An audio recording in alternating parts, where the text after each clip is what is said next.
কষ্ট দুঃখ না সহিলে আজ তোমাকে রেখে দিয়া আজ তোমাকে ছেড়ে দিয়া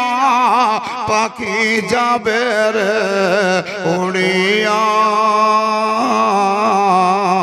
যেদিন তোমার সাধের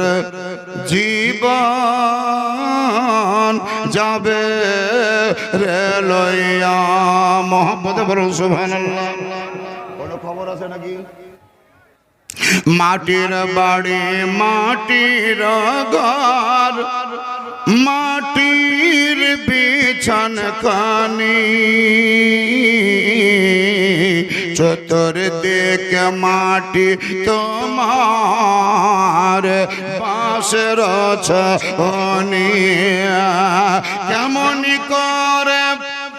রইবে তুমি কেমন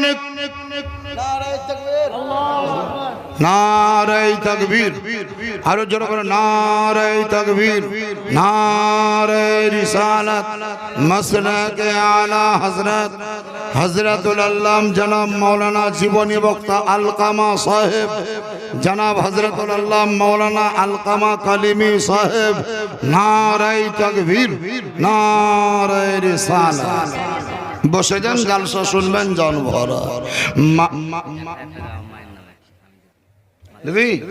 সুবহানাল্লাহ। এই দেখেন আমাদের মাওলানা ইসমাইল সাহেব কামালপুর বাড়ি মাওলানা ইসমাইল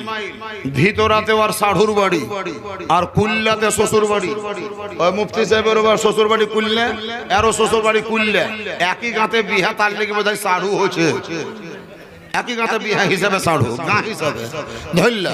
তো ধৃতরাজার বড় সাধুর বাড়ি মাওলানা ইসমাইল সাহেব তার মা ইন্তেকাল করেছে এখন বাড়িতে সতের মা আছে সেই মায়ের জন্য 1000 টাকা দিবে মাওলানা ইসমাইল সাহেব জোরে চোখে লাগে নারায়ে তাকবীর নারায়ে রিসালাত মাটির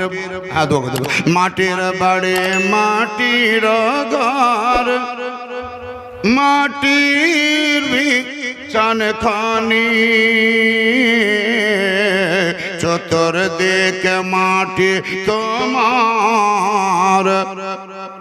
বাঁশের ছাউনি কেমন করে রইবে তুমি কেমন করে থাকবে তুমি অন্ধকারে পড়িয়া যেদিন তোমার সাধের জীবন যাবে রে লইয়া মরতে হবে হবে একদিন কেউ রবে না বাঁচিয়া